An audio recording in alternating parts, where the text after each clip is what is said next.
Every day someone is becoming a victim towards domestic violence, and every day someone thinks it's not their business to get involved. Domestic violence can affect friends, family, and peers, and for most, it is a catalyst towards homelessness. When someone flees domestic abuse, they are often forced to leave their homes with nowhere else to go for safety. Domestic abuse can make one feel trapped with no way out. We as a people can come together to help those who feel that way by stepping up and advocating for their needs, helping one save them from a horrible reality and giving them a way out. Domestic violence is a common issue in America that causes other issues like homelessness, mental health problems, and even death to occur. There are ways we can help someone in need of assistance other than just calling the police or ignoring that person's situation. You as a watcher can help domestic abuse victims as well.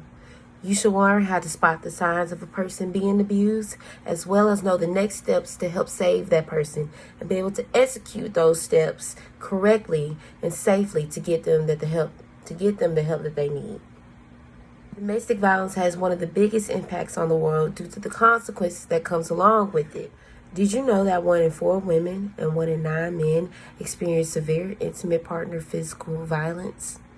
That is from the National Coalition Against Domestic Violence site, where they also explain how to be able to spot the signs that could possibly save a life. That site, the National Coalition Against Domestic Violence, also gives great information about how abuse survivors will require supportive services that can aid them in healing processes from the trauma of the abuse. Those services would include therapy, help with finance, and most importantly, creating a safe space for a survivor to thrive and create a new life. Domestic abuse is a common issue that can cause severe stress on the mind and body of the victim, and can also cause physical disorders like Stockholm Syndrome or PTSD to occur.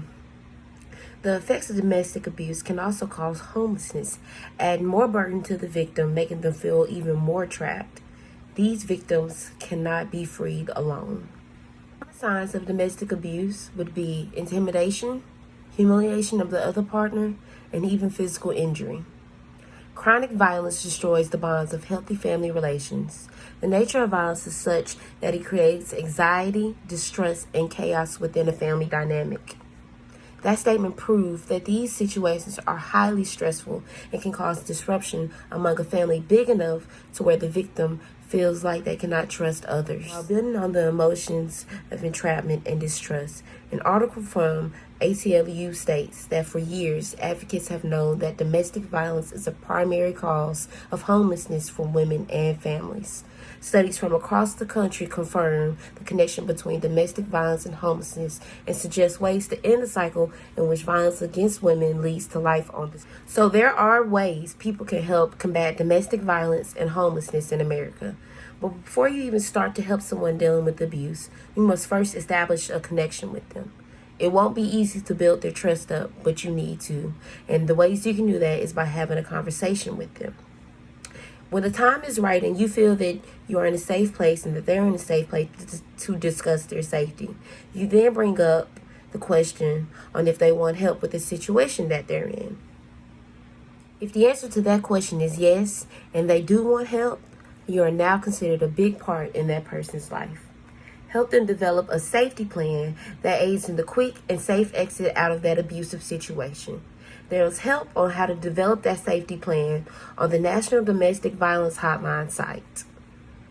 Aiding in the help of domestic violence victims, you are not also giving someone else their life back, but you are also saving a life.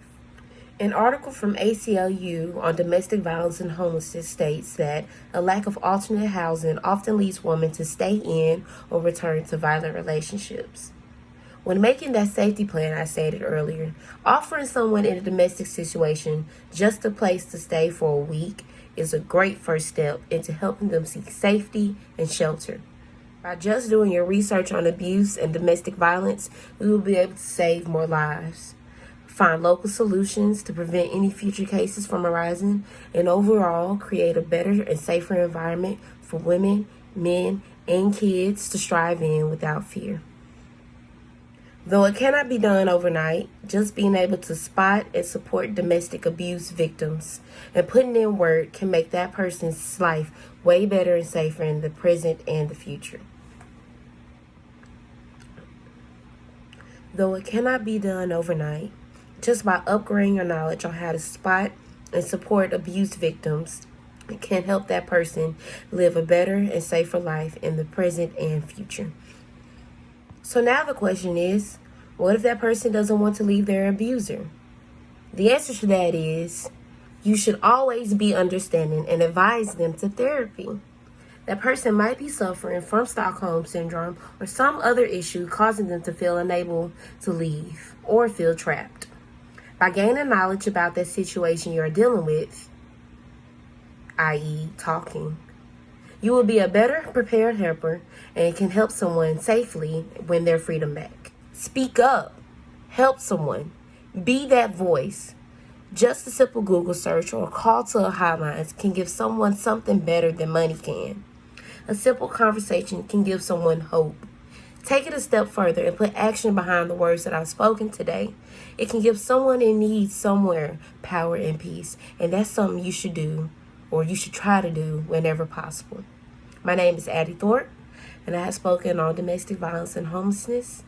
Thank you for listening.